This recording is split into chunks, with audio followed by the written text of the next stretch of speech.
네, 오늘 말씀은 우리 함정 가운데서 하는 부분인데요. 조금 길기 때문에 나누어서 오늘은 한 부분을 좀 말씀 나누겠습니다.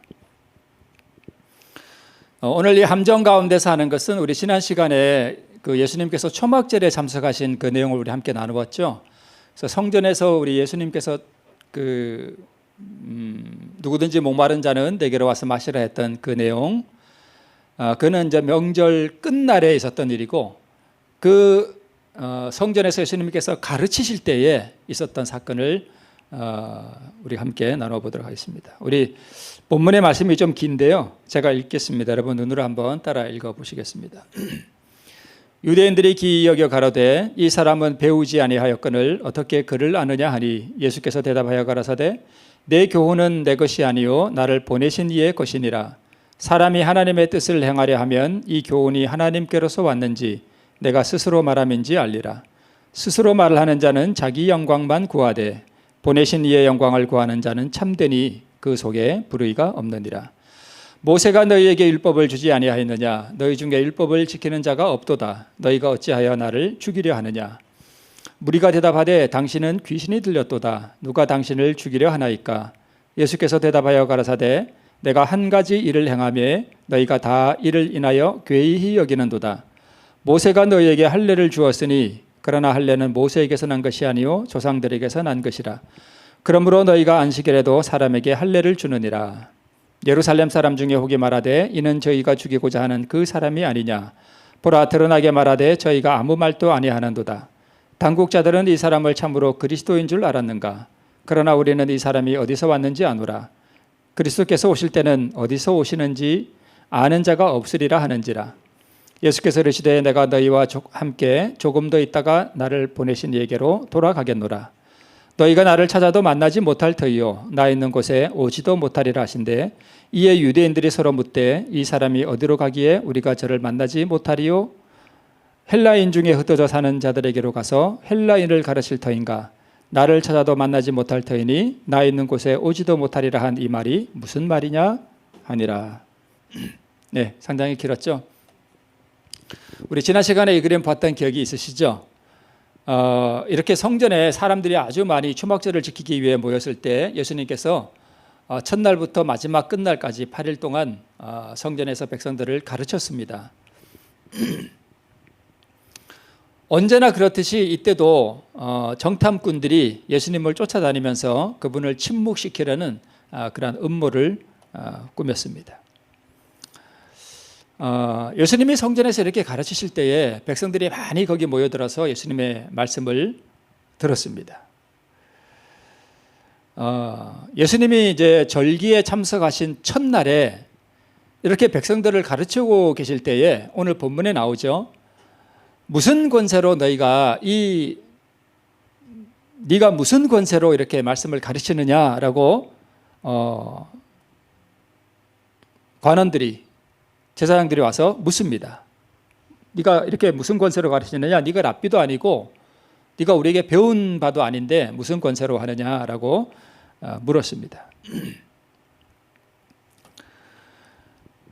예수께서는 이 투십쟁이들의 질문을 바로 대답하지 않으시고 영혼의 구원에 대단히 중요한 진리를 공개하셨다, 이렇게 우리 시대서방에 기록하고 있습니다.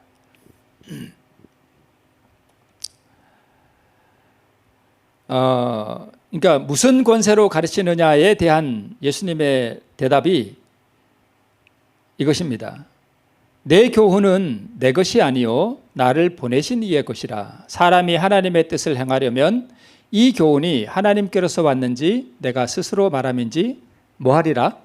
알리라, 이렇게 되어 있습니다. 그러니까 내가 하나님의 권세로 한다, 아니면 나의 권세로 한다, 이렇게 직접 대답하지 않으시고 사람의 구원에 대단히 중요한 진리를 공개하셨대요. 근데 그 진리가 뭐냐 하면 바로 이거래요. 내 교훈은 내 것이 아니다. 내 교훈은 나를 보내신 이의 것이다, 이렇게 말씀하셨습니다. 그러니까 예수님은 말씀을 이렇게 백성들에게 가르치실 때 그게 자기 말씀이 아니라 다 아버지에게서 그 말씀을 뭐 했다는 거예요? 받아서 이렇게 가르치셨다는 것입니다. 그러면서 무슨 말씀을 하셨는가 하면 사람이 하나님의 뜻을 행하려고만 한다면 이 교훈이 하나님께로서 왔는지 아니면 내가 스스로 말함인지 뭐 한다고요? 안 돼요. 안 돼요. 이 말씀의 의미는 이렇습니다. 내가 무슨 권세로 가르치는지 너희가 알고 싶으냐? 내 권세는 내 것이 아니라 아버지의 권세다. 이 뜻입니다. 그러니까 내 권세는, 말씀을 가르치는 이 권세는 내 권세가 아니라 아버지의 권세인데, 너희가 그것을 정말 알는 하나의 방법이 있는데, 그것은 뭐냐 하면 아버지의 뜻을 뭐 하려 하면? 행하려 하면 그걸 안다는 것입니다. 그러니까 이 사람들은 아버지의 말씀을 행하려는 그런 뜻이 있다는 거예요? 없다는 거예요? 없다는 뜻입니다. 그죠? 그러니까 너희가 이 권세가 어디서 왔는지 아는 방법은 너희가 전심으로 하나님의 뜻을 행하려는 그 뜻이 있으면 알 수 있다. 그 뜻입니다. 그래서 예수께서는 진리에 대한 지각과 인식은 지성보다는 마음에 더 의존한다고 말씀하셨다. 진리는 심령에 받아들이는 바 되어야 하며 의지의 충성을 요구한다. 만약 진리가 오로지 이성에만 제시될 수 있다면 자만심은 진리를 받아들이는데 아무런 장애가 되지 않을 것이다. 계속 이어서 나오는 말씀인데 자, 여러분 이게 보세요. 만약 진리가 오로지 이성에만 제시될 수 있다면 자만심은 진리를 받아들이는데 아무런 장애가 되지 않을 것이다. 예를 들어 이런 거예요. 예를 들어서 이제 뭐 장로교회나 감리교회나 침례교회나 이런 데 다니는 사람들이 이렇게 교회를 다니다가 우리 재림교회인의 전도를 받고 안식일이 토요일이라는 것을 알았어요. 그래서 안식일이 토요일이구나. 그리고 이제 내가 그러면 더 이상 그런 교회 다니지 말고 우리 재림교회를 다녀야 되겠구나 라고 할 수 있죠. 그렇죠? 근데 그것은 뭐에 의지한 거예요? 이성이죠.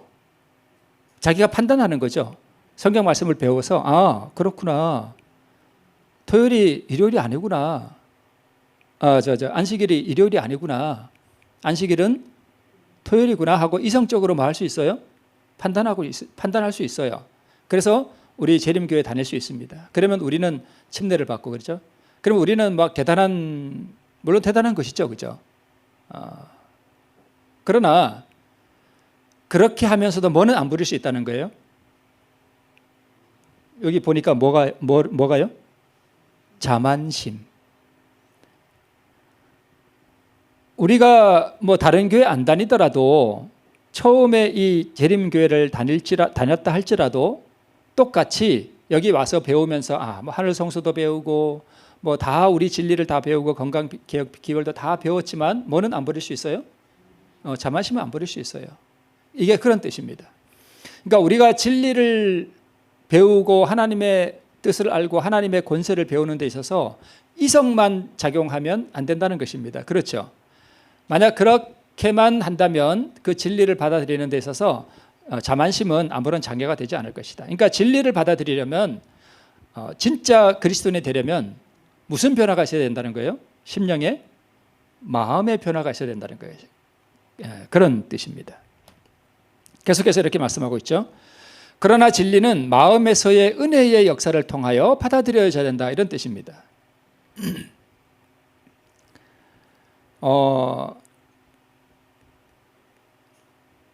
토요일이 안식일이라는 것을 아는 것이 그러면 가볍고 또는 중요하지 않은 건가요? 아니죠. 엄청 중요한 거죠. 그렇죠? 그 진리죠. 그것도. 그런데 우리가 거기서만 머물리면 안 된다는 거예요. 그죠? 그것도 중요하게 우리가 받아들일 뿐만 아니라 더 중요한 것은 그 진리와 함께 우리가 마음에서 하나님의 그 사랑의 은혜의 역사를 통해서 그런 것들이 다 받아들여져야 된다. 이런 뜻입니다. 그러니까 유대인들은 뭘로만 신앙을 사실 받아들였냐 하면 이성으로만. 그죠? 심령의 변화가 없는 그런. 그래서 그것을 받아들이는 것은 하나님의 성령께서 보여주시는 모든 죄악을 뭐 하는 데 달려 있다고요? 버리는 데 달려 있다라고 말씀을 하고 있습니다. 죄는 버리지 않고 안식일 진리는 받아들일 수 있죠. 그렇죠? 얼마든지 그렇게 할 수 있어요. 죄악을 간직한 채 하늘 성소 진리를 인정할 수 있습니다. 그렇죠? 얼마든지 인정할 수 있어요.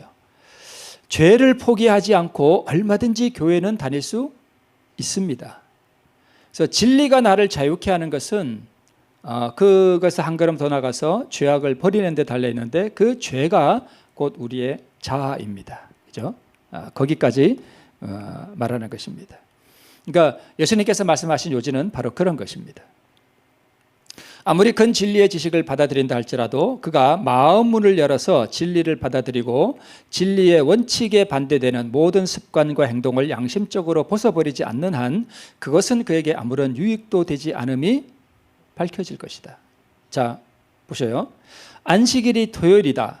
그래서 인정했어요. 그죠? 그래서 우리가 안식일에 우리가 교회를 다녀요. 그렇죠? 그런데 내가 예를 들어서 안식일에 가서 밭에 갔다. 고추밭에 가서 일을 했다. 그러면 뭐예요? 그거는 진리의 원칙은 이성으로는 받아들였지만 그 진리의 원칙에 반대되는 모든 습관과 행동을 양심적으로 벗어버리지 않은 거예요. 그죠? 않은 거예요. 그러면 그 이성적으로 안식일이 토요일이 맞다라고 하는 그 진리가 그에게 유익이 됐나요? 전혀 안 됐습니다. 그죠? 그런 지식은 그를 구원하지 못한다는 뜻입니다. 그죠? 그러니까 유대인들의 신앙이 바로 이런 신앙이었다는 뜻입니다. 그것은 그에게 아무런 유익이 되지 않음이 밝혀질 것이다. 그렇습니다.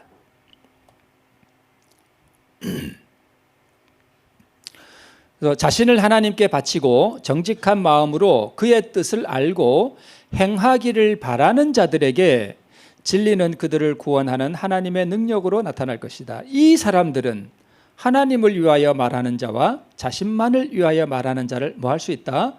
분간할 수 있다. 그러니까 네가 무슨 권세로 이런 걸 가르치느냐라고 말한 그들의 질문에 대한 예수님의 대답은 다 이런 뜻을 포함하고 있었다는 뜻입니다. 자신의 마음을 정말 하나님께 다 바치고 정직한 마음으로 하나님의 뜻을 알고 행하기를 바란다면 네가 무슨 권세로 이걸 가르치느냐 그런 걸 묻지 않는다는 것입니다. 다 안다는 뜻입니다. 그죠? 예수님이 스스로 말하는지 하나님께로서 그 권위가 왔는지 다 안다는 것입니다. 자, 바리새인들은 저희 의지를 하나님의 의지의 편에 두지 않았다. 그들은 진리를 알려고 힘쓴 것이 아니라 진리를 피할 수 있는 어떤 핑계만을 찾고 있었다. 그리스도께서는 이것이 바로 저희가 그의 가르침을 깨닫지 못하는 이유임을 그들에게 보여주셨다라고 말씀하고 있습니다.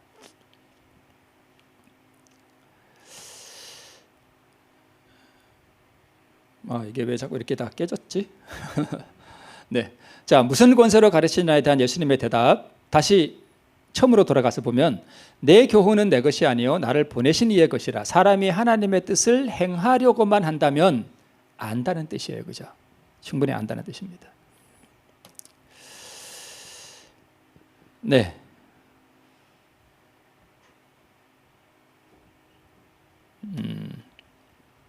자,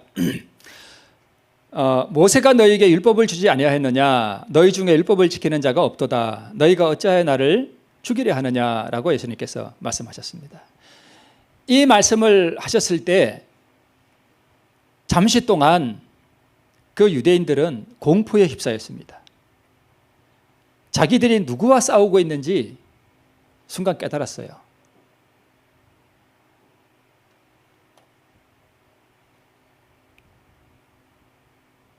왼쪽에 있는 건 성경 말씀이고 오른쪽에는 시대서방에 이렇게 기록하고 있습니다. 그러나 그들은 경고를 받으려 하지 않았다. 백성들에 대한 영향력을 유지하기 위하여 살인 계획은 은폐되어야 하였다. 진리는 가지고 있다고 자랑하고 하나님의 백성이라고 이렇게 자랑은 하는데 우리가 아브라함의 자손이라고 자랑도 하고 예배도 드리고 제사도 드리고 하는데 성경도 연구하고 하는데 자기들의 마음에 살인의 감정 얼마나 무서운 거예요. 그죠? 그게 있다는 것을 뭐 하지 못하는 거예요. 야, 이렇게 그러니까 사단의 영에 사로잡히면 자기가 살인의 어떤 정신에 사로잡혀 있다는 것을 알면서도 계속 글로 뭐 하는 거예요? 쫓아가요. 얼마나 무서운지 몰라요. 그게. 그래서 이 유대인들은 예수님의 이 말씀을 듣고 너희가 율법을 지키는 자가 없다. 어찌하여 나를 죽이려 하느냐 하는 그 말씀을 들을 때에 유대인들은 자기들이 막 달려가서 그 빠지려고 하는 그 구덩이, 멸망의 구덩이 가장자리에 서 있는 그들의 그 절망적인 상태를 순간 깨달았습니다.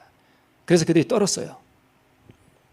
그런데 죄악의 그 성질이 얼마나 두려운가 하면 그를 깨달으면서도 거절합니다. 맹목적으로 달려가요. 자, 여기 보면 백성들에 대한 영향력을 유지하기 위하여 살인 계획이 은폐시키려고 그랬죠. 백성들에 대한 영향력을 유지하기 위한 게 이게 뭘까요? 이게 바로요, 자기 영광을 구하는 거예요. 그죠? 내가 백성들에게 존경을 받아야 되죠. 백성들이 나를 다 바라봐야 돼요. 그죠? 왜냐하면 자기들이 종교 지도자니까. 오늘날로 뭐 목사나 뭐 합회장이나 뭐 이런 교회의 권세 있는 영향력을 유지하는데 이 교회의 백성들이 목사나 이런 사람에게 이게 바라보지 않고 저 엉뚱한 데 가서 사람들이 쳐다보면 내가 마음이 어떨까요? 내가 지도자인데 상당히 불편하겠죠. 그러니까 자기의 영향력을 뺏어가는 그 사람을 제거하고 싶은 거예요. 그죠? 제거하고 싶은 거예요. 죽여버리고 싶은 거예요. 랍비들은 백성들에 대한 영향력을 유지하기 위하여, 즉 자기 영광을 위하여 살인을 계획했습니다. 내가 어떤 한 자리를 차지하기 위해서, 그걸 유지하기 위해서 누군가를 쫓아내려고 하고 누군가를 미워하고 제거하려고 하고 유대인들이 그런 정신을 가졌었다는 것입니다. 그런데 자기 영광 보세요. 목사에게 보내는 권면에 보면 믿음으로 말미암는 칭의란 무엇인가? 그것은 인간의 영광을 티끌 속에 뭐하고요? 내던지고 인간이 스스로의 힘으로는 할 수 없는 것을 인간을 위해 행하시는 하나님의 역사다. 그러니까 인간이 자기 영광을 티끌 속에 버리기로 선택하는 건 자기가 해야 되는 건데 이 사람들은 그 영광을 자기들이 계속 취하려고 했습니다. 이게 마귀의 정신이잖아요.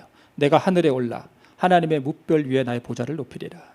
똑같은 정신이에요. 그게 내가 무슨 권세로 이 백성들을 가르치느냐라고 물었던 그 랍비들의 마음속에 있던 정신이었습니다. 당신은 귀신이 들렸도다. 누가 당신을 죽이려 하나이까? 자기들 안에 그러한 정신이 있음을 알면서도 그걸 은폐하고 있습니다. 베데스다 연못 사건 이후로 그들이 예수님을 죽이려고 했습니다. 이유는 안식일을 범했다는 것이죠. 그래서 너희가 할례를 8일 만에 주어야 하는 그 율법을 어기지 않기 위해서 그 8일이 안식일에 걸려도 안식일에 할례를 행하지 않느냐. 그런데 안식일에 사람의 전신을 건전케 하는 일이 왜 잘못됐느냐라고 말했을 때 관원들이 아무 말도 못했습니다. 그래서 백성들 사이에 이분이 메시아라는 확신이 생겼어요. 그런데 그분이 하나님의 아들이라는 확신이 그들을 짓누르자 사단이 그들의 백성들의 마음에다가 의심을 불어넣습니다. 불어넣었어요. 그 사단이 참 능력이 있어요. 그러고 보면 하나님의 능력에 비하면 아무것도 아니지만 사람들의 마음에 의심의 생각이 일어나도록 막 다니면서 막 분주하게 다니면서 불어넣었겠죠. 우리 눈에 만약 사단이 눈에 보인다면 백성들 사이로 분주하게 다니면서 막 이렇게 의심을 불어넣는 사단의 모습을 우리가 볼 수 있었겠어요. 그죠?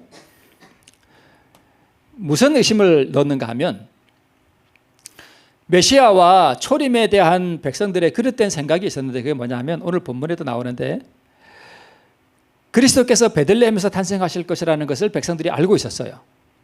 그런데 이 백성들이 뭔 생각을 가지고 있었냐면 예수님이 메시아가 베들레헴에서 탄생하셨다가 얼마 있으면 사라질 것이다.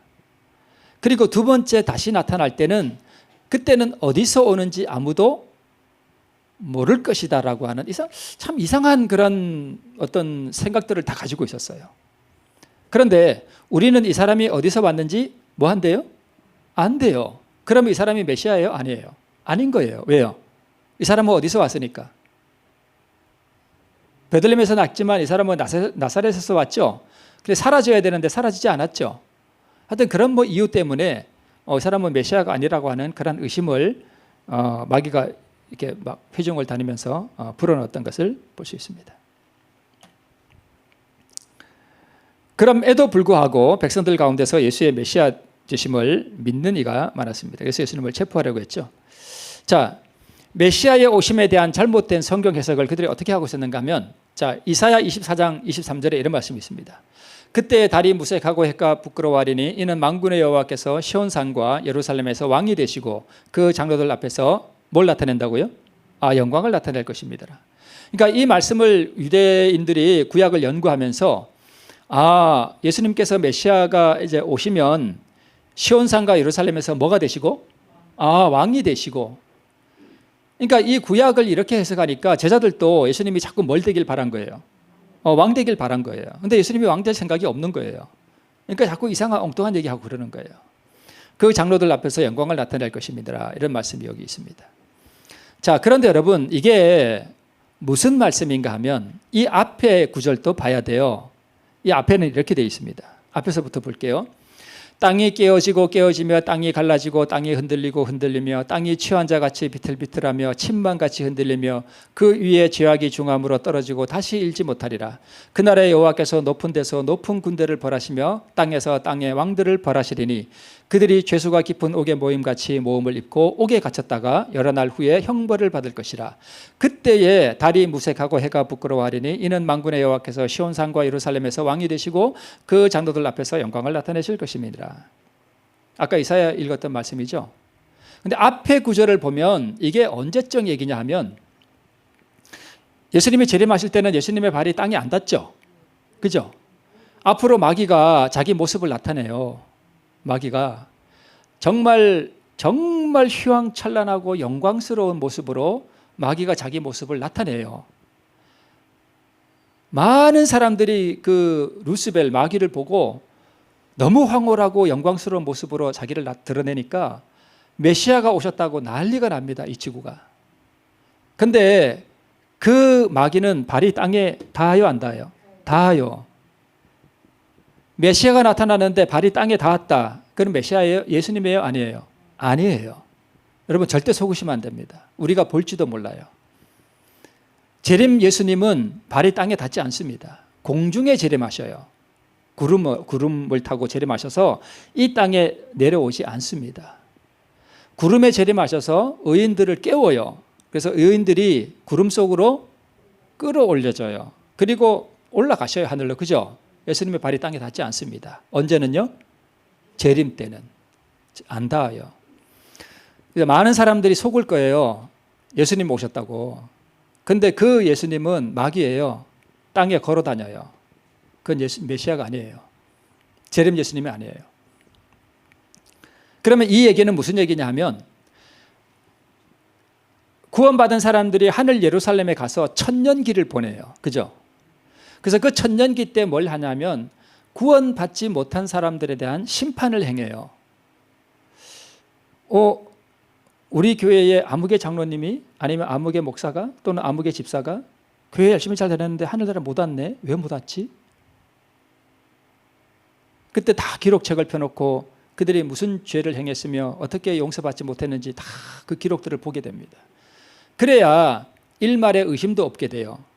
예수님이 혹시 잘못하셨나? 왜 그 장로님이 신실한 분이었던 것 같은데 그 집사님이 참 훌륭해 보였는데 왜 못 오셨지?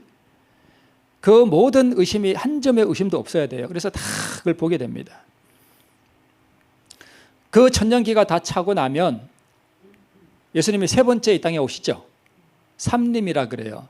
그때는 하늘 예루살렘 성과 의인들이 함께 이 땅에 다시 내려와요. 그리고 예수님 재림하실 때 이 땅은 완전히 다 깨집니다. 진짜 큰 지진이 와서 산들이 다 무너지고 섬들이 온데간데 없어지고 다 깨져버려요. 이게 그 얘기예요. 땅이 흔들리고 침만같이 흔들리고 다시 일지 못하는 완전히 폐허가 됩니다. 이 땅이 완전히 이 땅은 폐허가 된 상태로 모든 악인들은 다 죽고 악한 천사와 사단과 악한 천사들은 이 지구에 갇히죠. 천년 동안. 그죠? 있다가 자 저기 가운데 붉은 것이 보면 그들이 죄수가 깊은 옥에 모임같이 모험을 입고 옥에 갇혔다가 여러 날 후에 뭘 받는다고요? 형벌을 받아요. 이게 천년기예요. 천년기 동안 이 지구에 갇혀 있는 거예요. 옥에 갇혀 있는 거예요. 그랬다가 삼림 때 그들이 풀려나서 마지막 심판을 받는 거예요. 그죠? 그 이후에 만군의 여호와께서 시온산과 예루살렘에서 뭐가 되시는 거예요? 왕이 되시는 거예요. 이건 그때 얘기예요. 그죠? 그런데 이스라엘 백성들이 이 말씀을 갖다가 어디에 적용한 거예요? 초림에 적용해 버린 거예요. 성경을 잘못 해석한 거예요. 그러니까 자꾸 예수님이 죽으시기에 오신 예수님 보고 자꾸 왕이 되라 그러는 거예요. 그리고 영광을 나타내야 되는데 맨날 초라한 옷 입으시고 비천한 사람들과 식사를 하고 다니시고 발에 때가 묻고 먼지난 옷을 입으시고 세수도 제대로 못하시고 땀 흘리고 이렇게 다니시는 모습 보니까 너무 비천하거든요. 그러니까 메시아가 아니라고 오해하는 거예요. 그죠?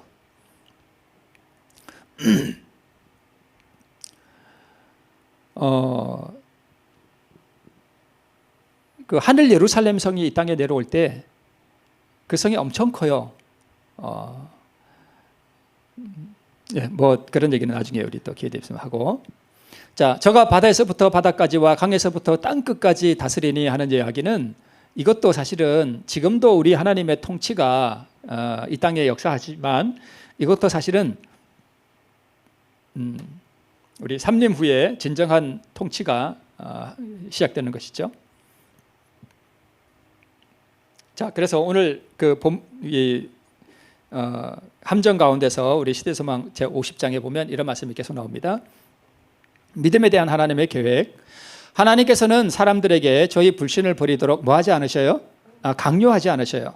그들 앞에는 빛과 어둠 그리고 진리와 오류가 있다. 어느 쪽을 받아들일지는 그들이 스스로 뭐 할 문제예요? 결정할 문제예요. 인간의 마음은 선악을 식별할 수 있는 능력을 부여받았습니다. 그렇죠?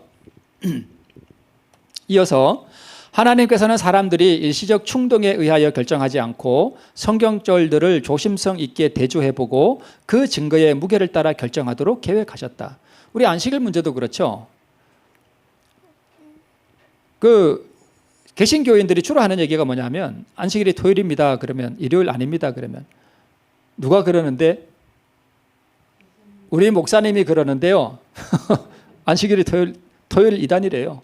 재림교회는 이단이래요. 우리 목사님이 그랬어요. 그렇게 많이 말하죠.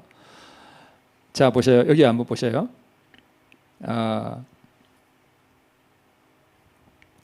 만일 유대인들이 선입관을 버리고 기록된 예언의 말씀과 예수의 생애를 특징짓는 사실들을 뭐 해보았다면, 비교해 보았다면 그들은 비천한 갈릴리 사람의 생애와 봉사에서 예언과 그 예언의 성취 사회에 있는 아름다운 조화를 깨달았을 것이다.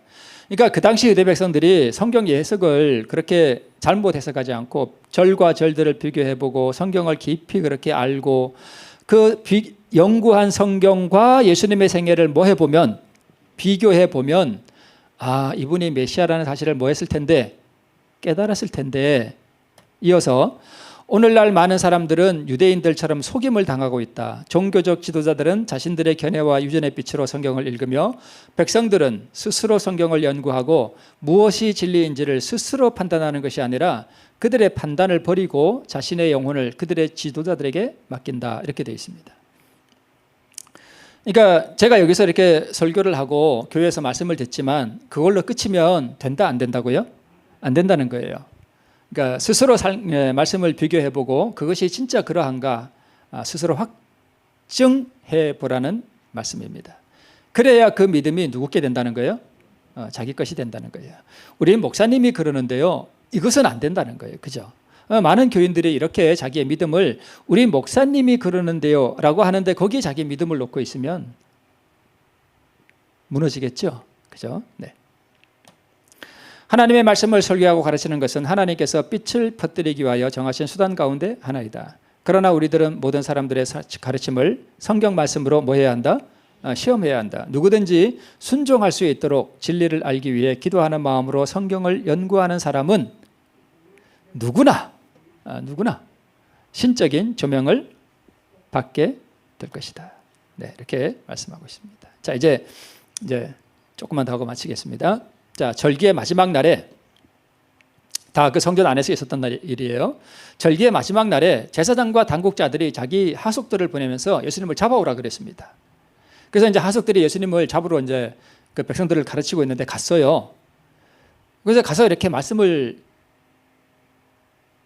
들었는데 잡아오라고 와서 시켰는데 이 하속들이 잡아왔어요? 그냥 갔어요? 그냥 갔어요. 그래서 왜 안 잡아왔느냐 이렇게 물었더니까 이 하석들이 뭐라고 얘기했냐면 그 사람의 말하는 것처럼 말한 사람은 이때까지 없었나이다. 그 장면을 시대소망은 이렇게 기록하고 있습니다. 참 재밌어요. 그들의 마음은 강팍했었지만 그러니까 예수님의 말씀을 듣고 뭐 해버렸대요? 녹아버렸대요. 예수님을 잡으러 간 이 하석들이 가서 예수님을 잡으려고 가서 보니까 예수님이 말씀하고 있거든요. 근데 그 말씀을 이렇게 듣고 있다 보니까 마음이 어떻게 됐다고요? 다 녹아버렸대요. 감동을 받아가지고. 참 예수님이 참 대단하셔요. 그죠? 녹아버렸대요. 아마 은혜를 엄청나게 받았나 봐요. 그러니까 예수님을 잡으러 왔다는 거 다 잊어버린 거예요. 예수께서 성전 마당에서 가르치시고 계신 동안 그들은 가까이 와서 그에게서 어떤 일을 책잡으려 하였다. 그러나 말씀을 듣고 있는 동안 그들이 파송되어진 목적을 잃어버렸대요. 예. 그들은 황홀감에 빠진 사람들처럼 서 있었다.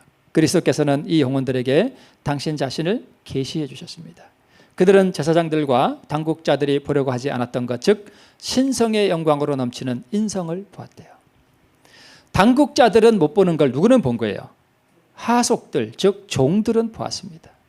성경을 많이 공부하고 맨날 가서 설교하고 하는 사람들은 못 보는데 종들은 분별을 했대요. 참 이걸 어떻게 설명해야 될까요?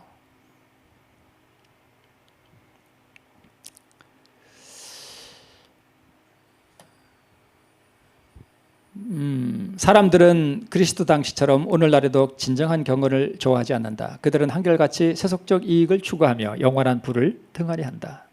세속적 이익을 추구했죠.